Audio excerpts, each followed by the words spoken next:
우리가 구약 성경에 나오는 이 예레미야라는 선지자는 별명이 있습니다. 그 별명이 눈물의 선지자, 또 고독한 선지자, 그렇게 말합니다. 이 예레미야는 예루살렘 북동쪽으로 한 5km 정도 떨어진 아나돗이라는 곳에서 태어났습니다. 그 아버지는 제사장 hil기야였습니다. hil기야의 아들로 태어난 겁니다. 그는 제사장의 아들로 태어나가지고 젊은 날에 하나님께 선지자로 부름을 받고 소명을 받았습니다. 그래서 선지자 활동을 했습니다. 므낫세가 태어난 때는 에레미야가 태어난 때는 므낫세 왕 때에 태어났습니다. 그런데 그가 주로 활동했던 시기는 요시야 왕 때에 그가 활동을 했습니다. 그리고 그는 40년 동안 가까이 활동을 했는데 그 40년의 세월 동안에 여호와서 또 요야긴, 시드기야 이렇게 말할 것 같으면은 유다의 그 나라가 몰락하는 그 과정을 다 지켜보면서 이 유다의 멸망을 예언하고 그리고 유다의 심판에 대해서 예언을 했던 그런 선지자였습니다. 예레미야는 예수님처럼 굉장히 온유하고 겸손한 그런 성품을 가지고 있었습니다. 그렇지만 그는 부정부패한 그런 정치 권력자들 또 타락한 거짓 선지자들과 맞서 싸웠습니다. 그들에게 하나님의 말씀을 대언하고 진리와 정의를 선포했습니다. 그러기 위해서는 때로는 영적인 강인함이 필요했습니다. 마음은 온순하고 유순하고 때로는 영적으로 이 담대하고 강인함이 필요하기 때문에 항상 이 두 가지의 상황 가운데에서 예레미야는 굉장히 많은 마음의 아픔을 겪었습니다. 그래서 그 누구보다도 많은 눈물을 흘렸고 또 많은 그런 말 같으면 외로움을 느꼈던 그런 사람입니다. 그는 그 당시에 이 거짓된 종교 지도자들인 제사장들과 또 거짓된 선지자들과 또 심지어는 가족과 친구들에게까지 자기 고향 사람들에게까지 조롱과 멸시와 배척을 받았습니다. 그래서 이 예레미야는 어떤 의미에서 영적으로 가장 암울한 시대에 영적으로 가장 어두운 시대에 예언했던 그런 예언자라고 말할 수 있습니다. 그런데 이 예레미야서를 우리가 보게 되면은 그런 영적으로 칠흑과 같이 어두운 그런 암흑의 시대에 이 선지자가 예언을 한 그 예언이 굉장히 희망이 차 있습니다. 우리가 예레미야서 30장부터 33장까지 나오는 그 예언의 말씀에는 분명히 새 언약에 대한 예언을 하고 있습니다. 하나님께서 새 언약을 통해 가지고 새 희망의 나라를 세워주시겠다, 메시아를 보내주시겠다 하는 그런 분명한 예언의 메시지를 또한 주고 있는 것을 보게 되어집니다. 심판과 멸망을 예언하면서도 그는 회복과 재건의 메시지를 던졌던 그런 예언자였다. 그렇게 우리가 볼 수가 있습니다. 예레미야가 살았던 그런 시대적인 배경을 우리가 좀 살펴보겠습니다. 그가 태어났을 때의 유대의 왕은 므낫세라고 이렇게 이야기했습니다. 이 므낫세라고 하는 왕은요, 유대의 왕들 중에서 가장 악한 왕이었습니다. 결국 하나님께서 이 유대 나라를 심판하시고 유대 나라를 멸망시킨 이유가 어디 있느냐 하면은 이 므낫세 왕의 악행이 유대 나라에서 극복이 되지 못하고 므낫세 왕의 그 악행 때문에 결국에 하나님께서 유다 나라를 버리셨다고 그렇게 성경에 기록이 되어 있습니다. 그렇다고 한다면은 이 므낫세가 어떤 악행을 행했는가? 므낫세의 아버지는 여러분 히스기야 왕입니다. 히스기야 왕은 굉장히 선한 왕이었어요. 믿음도 좋았습니다. 그래서 북쪽 이스라엘 나라가 아수르에 망했어요. 그리고 파죽지세로 아수르가 유다 나라를 점령하기 위해서 예루살렘 성을 공격했습니다.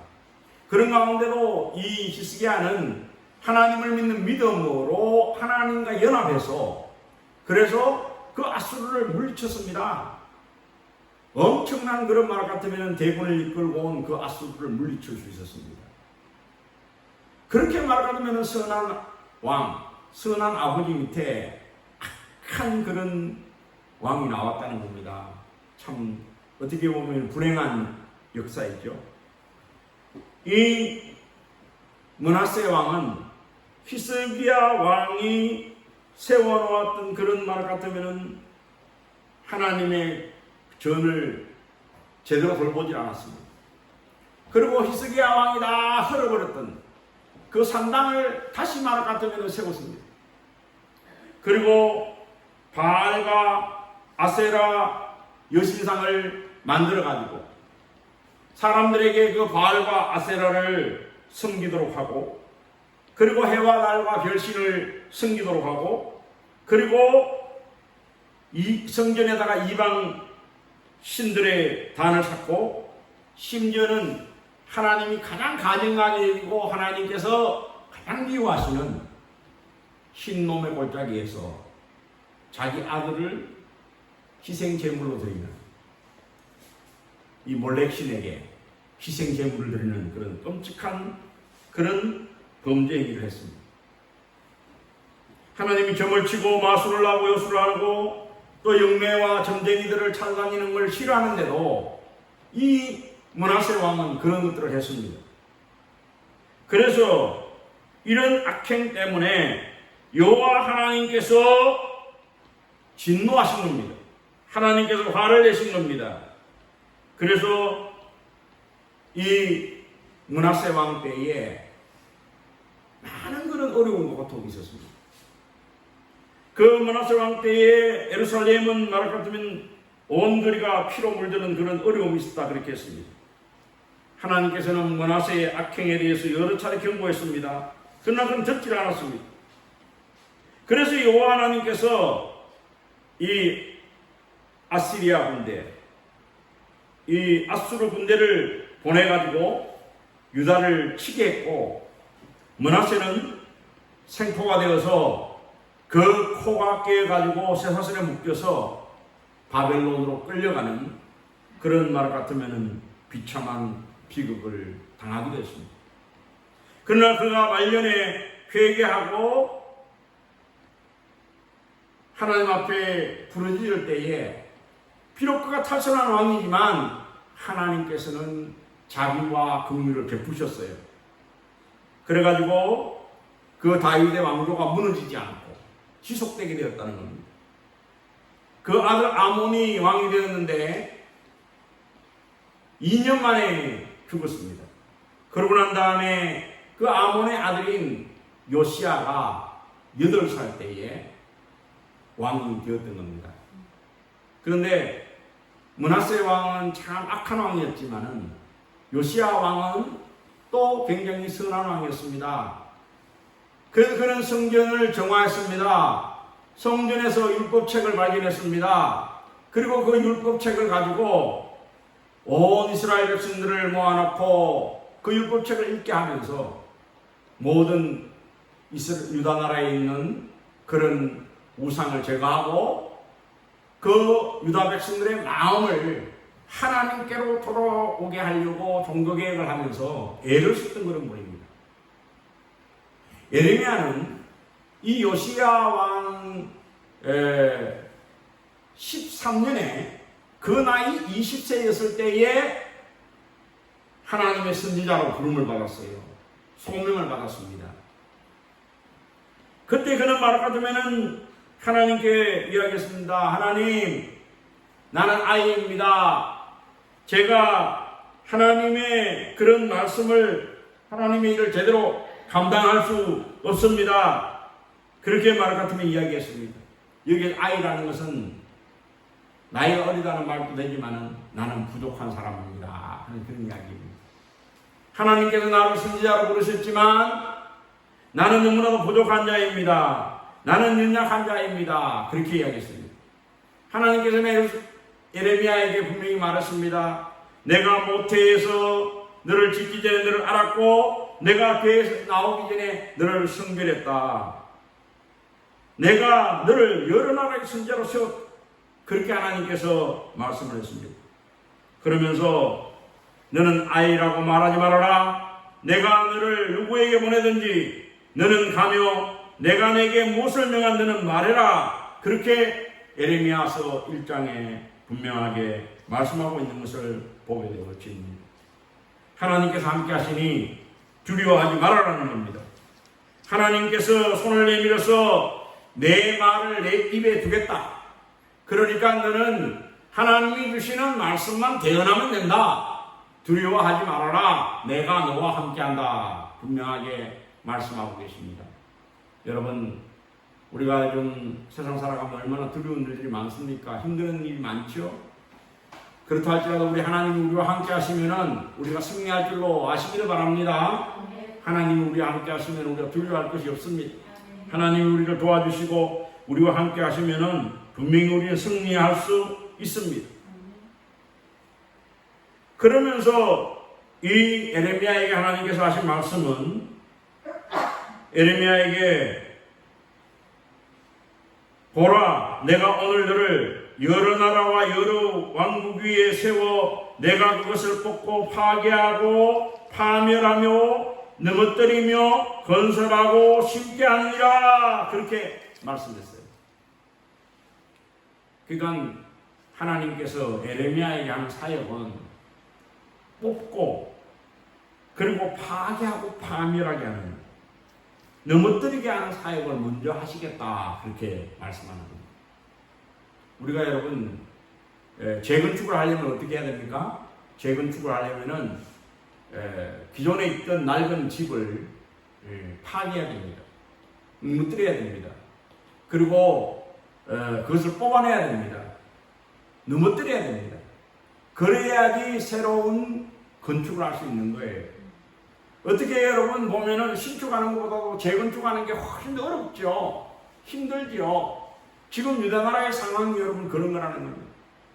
신축하는 거는 여러분 맨 땅에다가 건물을 지으면 되는데, 재건축이라는 것은 말하면 그 지어져 있는 모든 건물들을 다 뽑고 파괴하고 파멸하고 넘어뜨리고 그러고 난 다음에 또 새로 지어야 되니까 어떻게 보면은 짓는데 많은 그런 수고와 어려움들이 있습니다. 그런 말을 갖다면은 심판하고 파괴하고 파멸하고 넘어뜨리는 그런 것들을 우리는 뭐라고 말하느냐? 개혁이라고 이렇게 말해요. 개혁자의 사명을 주셨다는 겁니다. 그런데 그것이 뽑고 파괴하고 파멸하고 넘어뜨리는 걸로만 끝나는 게 아니라 다시 심고 건설하게 하신다. 그렇게 말씀하고 있습니다. 우리 하나님께서는 모든 것들을 새롭게 세우기를 원하십니다. 지금도 여러분 우리 한국교회가 엄청난 그런 시련에 직면해 있지 않습니까? 정말 이 잘못한 그런 실수와 허물 때문에 지금 교회가 코로나 감염의 말 같으면 진원지기처럼 그렇게 세상에 인식이 되어져 있습니다. 사랑제일교회는 참으로 그 교회 때문에 1000명이 넘는 사람이 코로나에 감염되는 것이 일어났습니다. 물론 그 교인들입니다. 그리고 또 그 외에도 교회들 때문에 일어난 그 코로나 감염자가 한 500명 가까이 된다고 지금 그렇게 이야기를 하고 있습니다. 그러니까 세상 사람들이 교회가 마치 코로나 진원지고 코로나 감염원인 것처럼 그렇게 지금 지탄을 받을 수밖에 없는 그런 상황입니다. 그래서 대면 예배를 드리지 못하게 하고 공무원이 나와가지고 아침에 말 같으면은 대면 예배를 드리는지 안 드리는지 체크를 하고 이런 말 같으면은 참 가슴 아픈 현실이 우리 앞에 놓여져 있습니다. 여러분, 저는 곰곰이 생각합니다. 우리 한국교회가 왜 이렇게 되었는가? 왜 세상 속에서 말 같으면 빛과 소금이 되지 못할 망정 세상의 민폐가 되어지는 그런 말 같은 지경에 처하게 되었는가? 우리가 하나님 앞에 영적을 제대로 살았는가? 우리가 올바르게 신앙생활을 했는가? 교회가 올바르게 했는가? 목회자가 올바르게 정말 영적으로 바로 서서 했는가? 그렇지 않기 때문에 말 같으면 우리가 이런 말을 하면 엄청난 그런 시련과 어려움을 당하는 줄로 생각합니다. 하나님이 여러분 이스라엘 사랑하셨습니다. 유다를 사랑하셨습니다. 그래서 말 같으면은 애굽에서 불러내셔서 하나님께서 홍해를 육지같이 가르게 하시고 광야 40년을 지나오게 하시고 그리고 가나안 땅에 들어오게 하셔서 이 하나님의 백성의 나라를 세우게 하셨어요. 그래서면은 하나님만을 경외하고 하나님만을 믿고 하나님의 말씀으로 살아야 되는데 하나님의 말씀으로 살지 않았다는 겁니다. 그러다 하나님께서 지금 북이스라엘을 심판하시고 멸망시키신 거예요. 그리고 남유다에 대해서도 하나님께서 지금 심판과 멸망의 그런 계획을 이 에레미야에게 분명하게 말씀하게 하는 거예요. 심판과 멸망을 통해서 다시 말할 것 같으면 하나님께서 재건하고 그리고 하나님께서 새롭게 세우실 그런 계획을 말씀하는 거예요. 그러니까 여러분 잘못된 거는 철저하게 망해야 돼요. 잘못된 건 철저하게 망해야 거기에 말 같으면은 새로운 것들이 진짜 흥하게 되어지는 그런 역사가 나타나게 되는 줄로 믿으시기를 바랍니다. 요시야 왕이 여러분 집권을 해가지고 나라를 새롭게 영적으로 재건하려고 애를 쓰고 종교개혁을 하고 거기에 에레미야와 많은 선지자들이 또 함께 협력을 하고 했습니다만은 그 당시에 이 국제 정세가 여러분 너무나 격동하는 그런 국제 정세였어요. 그러니까 므낫세 왕 또 이 요시야 왕 때에 초반기에 그 중동의 패권을 잡고 있던 나라는 아수르라는 나라였습니다. 이 아수르라는 나라가 패권을 잡고 있었는데 저 남쪽에 이 바벨로니아에서 이 바벨론이라는 나라가 다시 말할 것 같으면은 태동되게 되고 그리고 이 바벨론의 느부갓네살이 주변에 있는 그런 나라들을 정복을 하기 시작을 하고 나중에는 아수르와 대적을 하게 되어집니다. 그래서 이 국제정세가 변동이 일어나기 시작을 했어요. 이스라엘 나라는 우리 대한민국하고 비슷합니다. 이스라엘 나라는 약소국가예요. 작은 나라예요. 인구도 많지 않고 땅도 적은 나라예요. 그런데 주변에 말하게 되면은 이집트라고 하는 그 애국이라는 강대국이 있죠. 또 아수르가 있죠. 또 바벨론이 있죠. 이런 강대국의 틈바구니 속에 있습니다. 또 때로는 뭐냐 하면은 헬라라든지 로마라든지 이런 강대국이 또 지중해 저쪽 편에 버티고 있습니다. 그래서 언제든지 국제적인 정세에 따라가지고 이 이스라엘의 운명이, 유다나라의 운명이 달라질 수 있는 그런 상황 속에 처하게 되어집니다. 마치 여러분 우리나라도 그렇지 않습니까? 우리 한반도의 정황이 여러분 북쪽으로는 러시아가 있고 중국이 있고 또 남쪽으로는 일본이 있고 미국이 있고 그래서 항상 이 강대군의 틈바구니 속에서 여러분 우리가 어려움을 당할 때도 있고 참으로 고통을 당할 때도 있고 그런 전란과 또 식민지와 그런 어려움들을 우리가 겪지 않았습니까?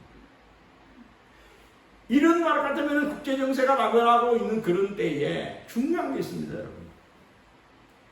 중요한 거는 뭐냐면 이거를 정치적으로, 외교적으로, 군사적으로 해결하려고 그러다 보면은 결국에는 이스라엘 나라가 어려움을 당하게 되고 유다 나라가 어려움을 당하게 돼요.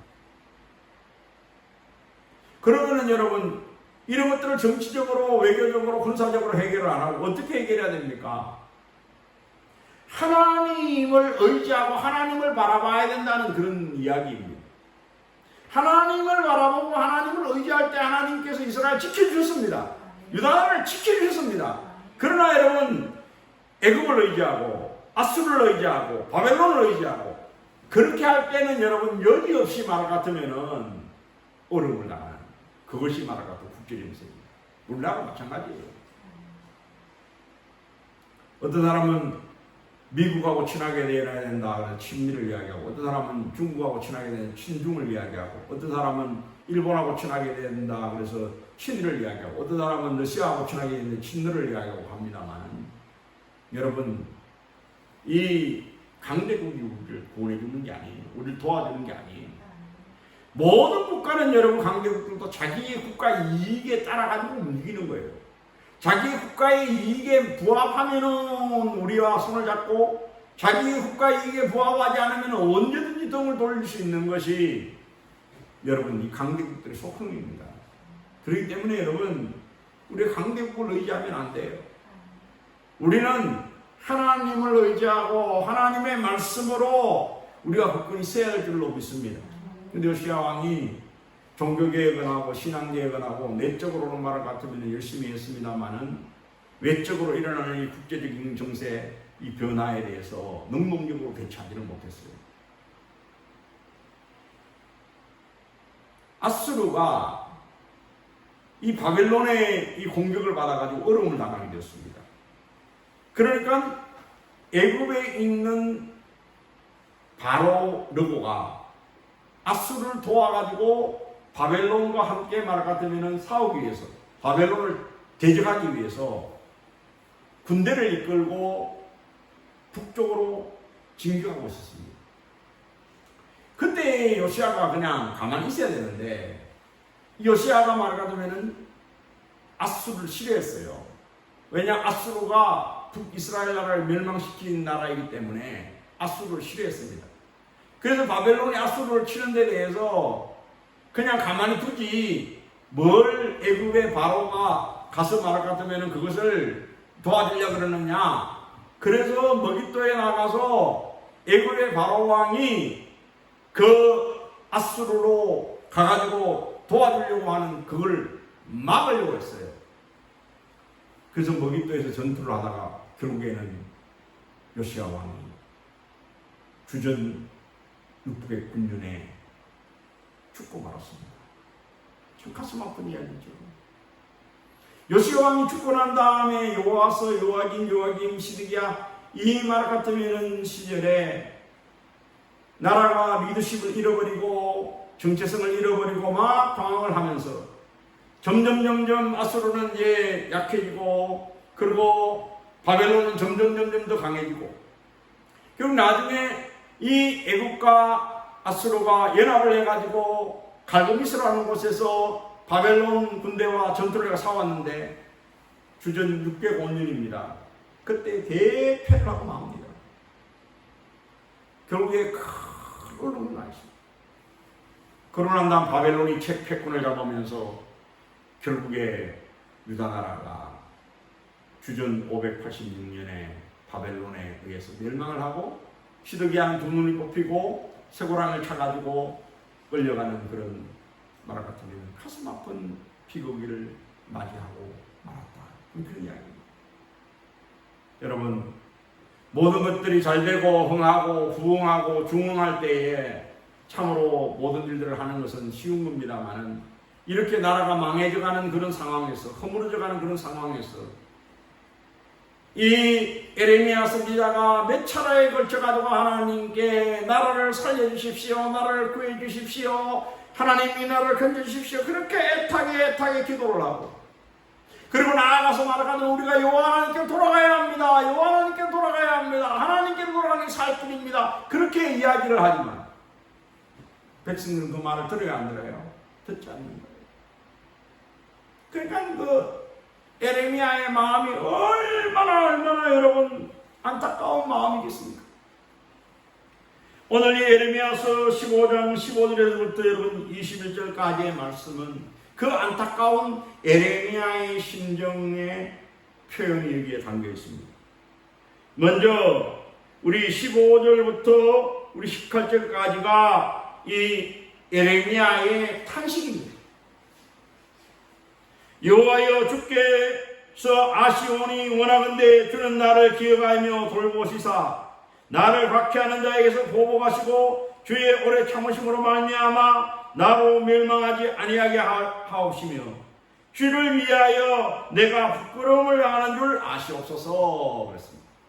여러분 지금 말 같으면 한국교회가 엄청난 어려움과 위기 속에 우리가 처하고 있지 않습니까? 얼마나 교회가 여러분 하나님의 영광을 나타낼 교회가 하나님의 영광을 나타내지 못하고 오히려 말하면 부끄러운 그런 모습으로 서 있습니다. 저도 한 주간을 지나면서 때로는 말을 같으면 잠 못 이루는 그런 밤을 지새울 때가 있어요. 하나님, 한국교회를 어떻게 하시려요? 하나님, 우리 은인민정교회를 어떻게 하시렵니까? 이 코로나를 통해 가지고 이렇게 하나님 아버지 우리를 혹독하게 심판하시고 우리를 징계하시고 우리에게 채찍을 때리시니까 뉴스를 보면은 어제도 교회, 오늘도 교회, 교회 또 교회 또 교회, 교회가 계속해서 말할 것 같으면은 언급이 되는데 좋은 걸로 언급이 되어도 괜찮을 건데 좋지 않은 일로 언급이 돼요. 언제에서 목사가 또 거짓말했다 그러더라, 뭐 어땠다 그러더라, 어땠다 그러더라. 그런 이야기들이 계속 쏟아져 나오니까 얼마나 마음이 아픈지 탄식이 절로 나옵니다. 어떤 의미로 보면 여러분 에르미야의 그 상황이 여러분 다 지금 이 시대의 우리의 상황이 영적으로 사탄 마귀의 공격을 받고 있습니다. 그리고 참으로 교회가 정말 풍전등화의 위기에 처해 있습니다.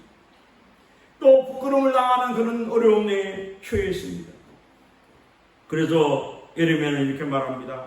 만군 하나님 여호와시여, 나는 주의 이름으로 일컬음을 받는 자라. 내가 주의 말씀을 얻어먹사오니 주의 말씀은 내게 기쁨과 내 마음의 즐거움이오나 내가 기쁜 자의 모임 가운데 앉지 아니하며 즐거워하지도 아니하고 주의 손에 붙들려 홀로 앉아사오니 이는 주께서 분노로 내게 채웠음입니다. 그렇게 에르미야가 하나님 말씀을 의지하고 기도할 때 하나님께서 그의 마음속에 이 어려운 가운데에도 기쁨을 주셨습니다. 즐거움을 주셨습니다. 그렇지만 그가 말 같으면 즐거운 자리에 기뻐하는 자리에 참여하고 싶지 않다는 겁니다. 홀로 외롭게 고독하게 서 있다는 겁니다.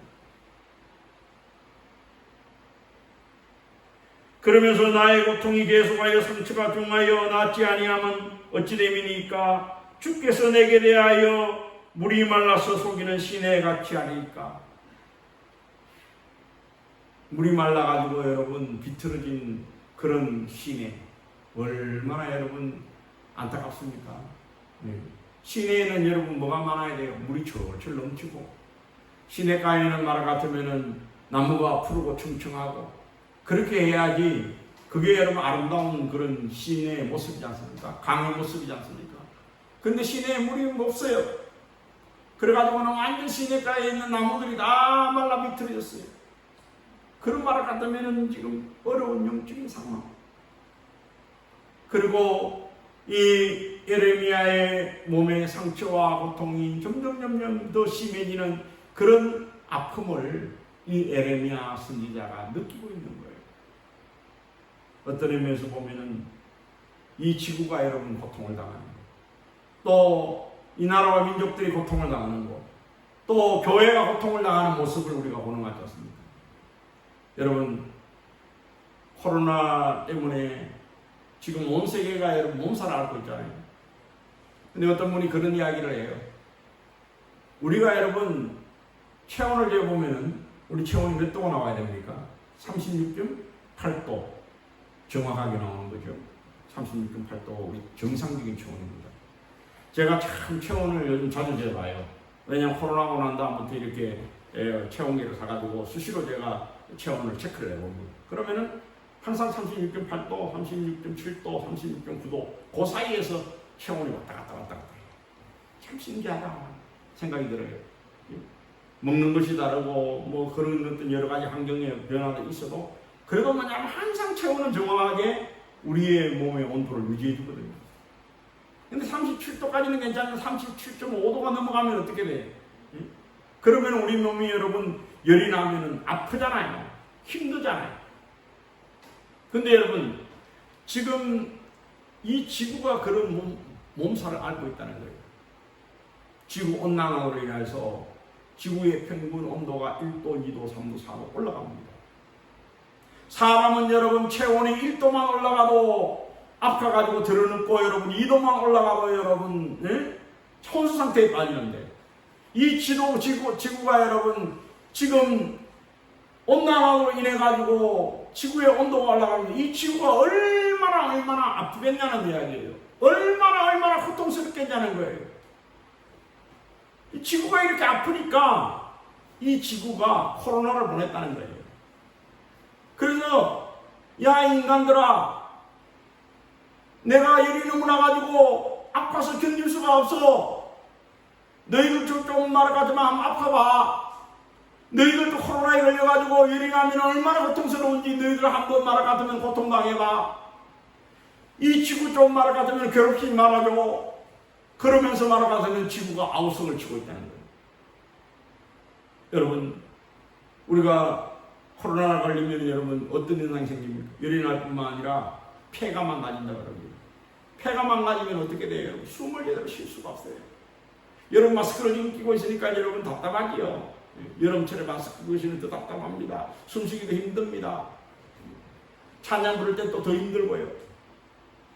지금 지구가 말하자면 대기 오염으로 인해서, 환경 오염으로 인해서 지구의 흑파가 말하자면 다 파괴되고 있어요. 아마존의 그 열대우림이 파괴되고 있고, 인도네시아의 그런 말할 같으면 우림들이 파괴되고 있고, 저 북쪽에 있는 시베리아의 그런 말할 같으면 침류수림이 파괴되고 있고, 그러면서 지구의 흑파가 파괴되고 있는 거예요. 코로나를 통해 가지고 우리에게 그런 메시지를 주는 거예요. 야, 너희들이 코로나 걸려가지고 흑파가 망가지고 너희들이 숨쉬기 어렵고 그러니까 너희들 고통스럽지. 지금 지구가 그런 고통을 당하고 있는 거야. 지구의 흑파가 지금 망가져서 지금 이 어려움을 당하고 있는 거야. 그래서 여러분, 이 지구의 멸망과 지구의 고통과 고난을 이 코로나를 통하여 우리 인간에게 메시지를 던져주고 있다 하는 거예요. 좀 지구를 좀 이제 더 그만 좀 일나게, 이제 말을 같으면 숨 좀 쉴 수 있도록 만들어줘. 환경을 좀 보호해줘. 너희들 잘 먹고 잘 살고 너희들 말을 같으면 경제 개발시키고 발전시키고 그렇게 하느라고 너무 말을 같으면 이 지구를 망가뜨리지 마. 자연을 망가뜨리지 마. 그러고 말을 같으면 아우성을 치고 있다는 거예요. 어떤 의미에서 이 지구가 말을 같으면 눈물을 쭉 흘리고, 마치 에레미야 선지자와 여러분, 우리가 말하자면 코로나로 인해 가지고 우리가 불편한 거 어려운 것만 생각하지 말고, 우리 인간으로 말미암아 당하는 이 지구의 고통을 생각해야 돼요. 또 여러분, 다음 세대들이 얼마나 많은 어려움을 당했습니까? 지금 아이들이, 우리의 손주들이, 우리의 말 같은 자녀들이 학교를 제대로 못 가잖아요. 학교에 가서 제대로 된 교육들을 받아야 되는데 제대로 교육을 받을 수가 없잖아요. 모임에 갈 수도 없고 파티도 할 수 없고 아무것도 할 수 없는 그런 말 같은 어려움에 처하고 있잖아요.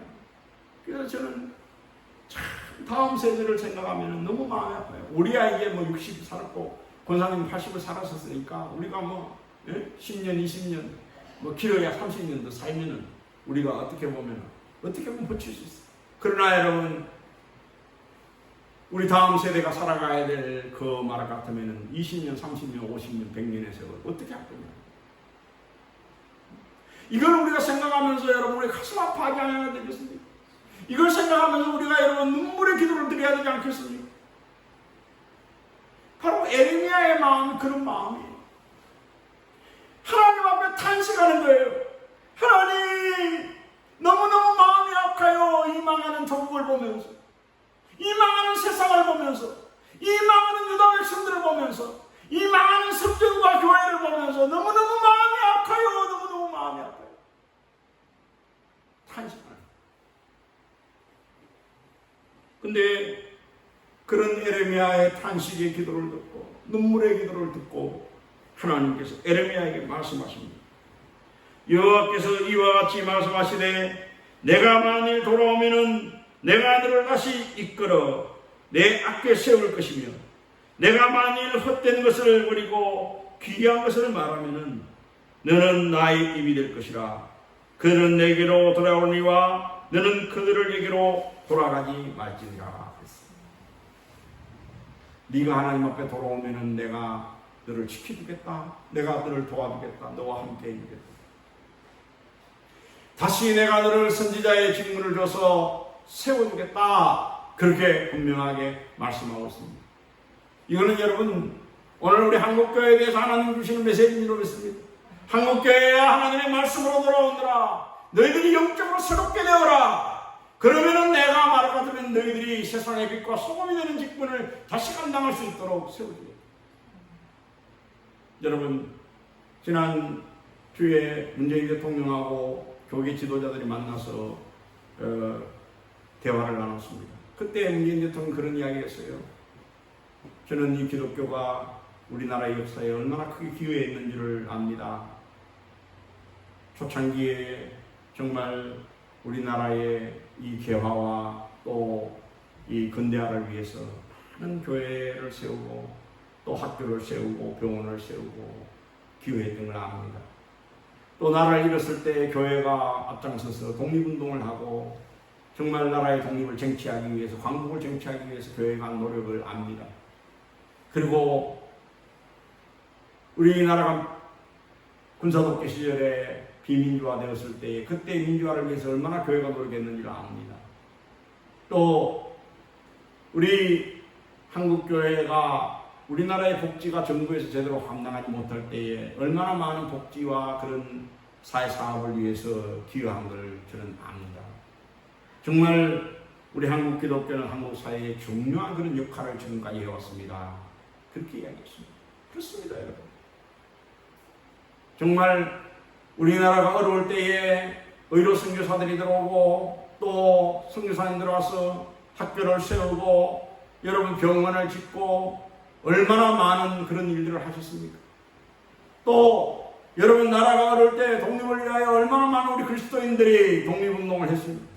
교회가 얼마나 이 민족을 위해서 여러분 기도하면서 애를 썼습니까? 사회복지를 위해서도 많이 기여하고 정말 우리 사회에서 누구보다도 견인차 역할을 해온 교회가 한국교회입니다. 근데 지금은 우리가 그렇지 못합니다. 지금은 우리가 여러분 허물어져 가고 있습니다. 지금은 비난의 대상이 되고 있습니다. 우리가 어려운 가운데 있습니다. 우리가 회개해야 됩니다. 다시 우리가 본질을 찾아야 합니다. 하나님께로 돌아가야 됩니다. 그러면 말하자면 하나님께서 우리 한국교회에 분명히 선지자의 역할을 감당할 수 있도록 그렇게 하나님께서 회복시켜 주실 것입니다. 그 다음 20절 말씀해 보십니다. 내가 너로 이 백성을 견고한 녹성벽이 되게 하리니 그들이 너를 칠지라도 이기지 못할 것은 내가 너와 함께하여 너를 구하여 건짐이라 여호와의 말씀이니라 그랬어요. 하나님께서 에레미야에게 내가 노성벽이 되게 해주시겠다 그랬어요. 이 노성벽이라는 것은 여러분 노스로 만든 그런 성벽에 문이 있는 성벽을 말합니다.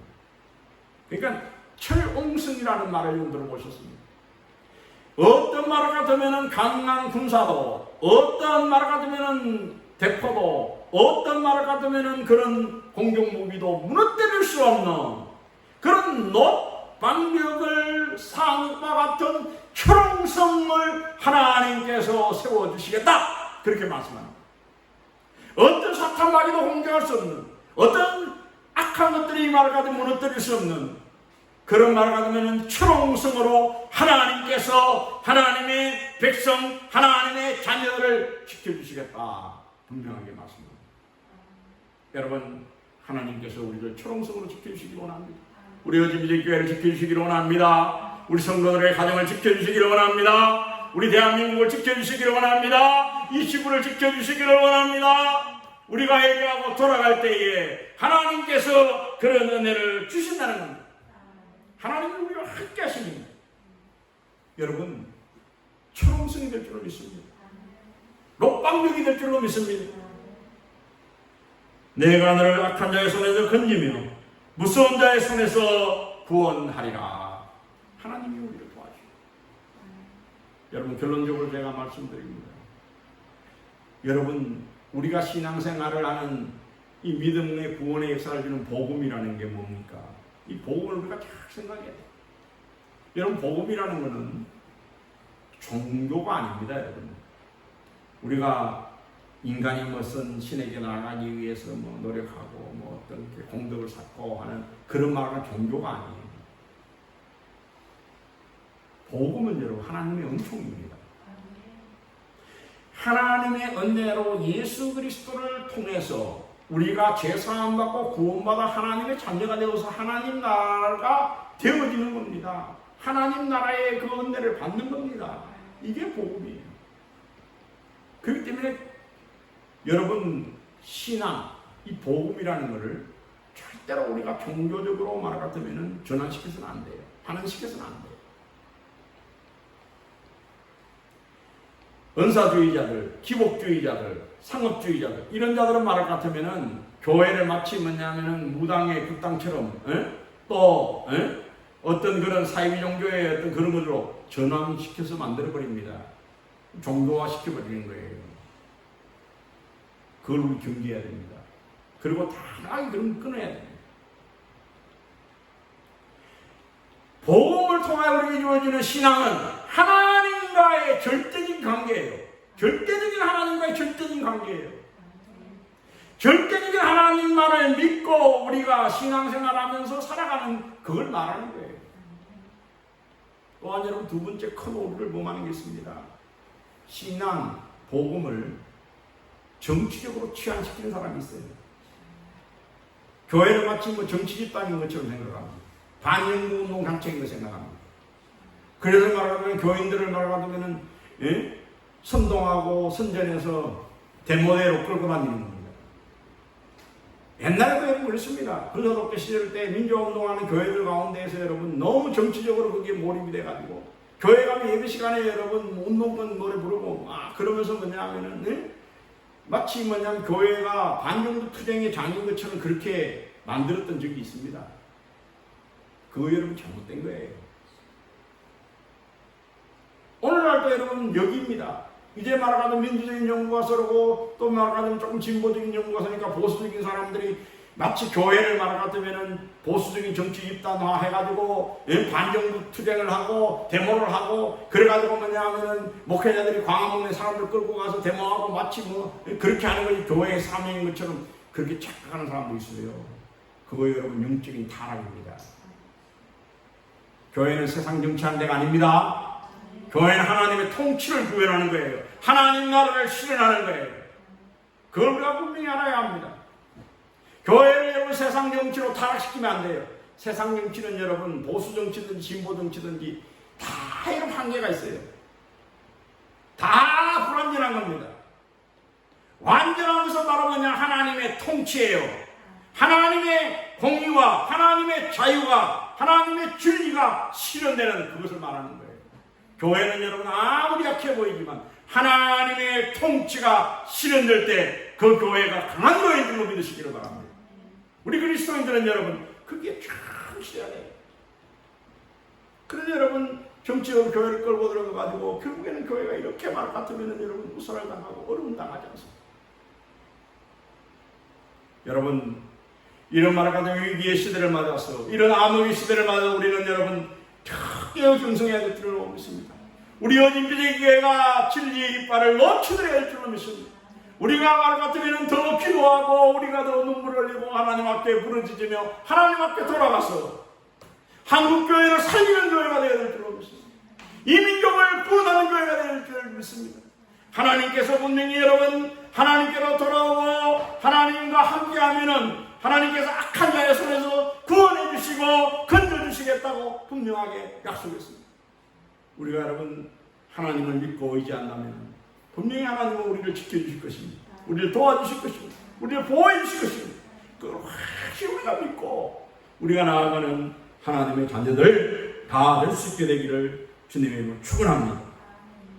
기도하십시오. 하나님 아버지 감사합니다. 하나님을 떠나 우상 숭배하고 온갖 불의와 부정을 행하면서 허물어져가는 아버지 하나님 그 유대 나라와 예루살렘을 보면서 슬퍼 탄식하며 하나님 앞에 부르짖고 기도했던 에레미야의 심정을 오늘 우리가 이 시대를 보면 느낍니다. 하나님 아버지 이 나라 이 민족을 긍휼히 여기시고 우리 한국교회를 긍휼히 여기시옵소서. 그래서 아버지 하나님 하나님의 자비와 하나님의 위로와 하나님께서 베풀어 주는 은혜가 임하게 도와주시기를 원합니다. 하나님 아버지 하나님께서 우리를 지켜주셔야 우리가 철옹성처럼 아버지 하나님 굳건히 설 줄로 믿습니다. 하나님 아버지, 하나님께서 우리를 지켜 주시옵소서.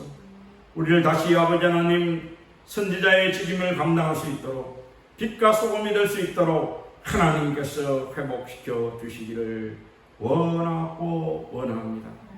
하나님께서 함께할 때에 모든 악한 것들이 손대지 못하고 모든 아버지 하나님 악한 것들로부터 하나님이 구원해 주시는 그런 놀라운 은혜를 드린다고 하셨사오니 주여, 우리 한국교회가 하나님의 은혜를 덧입게 하시옵소서.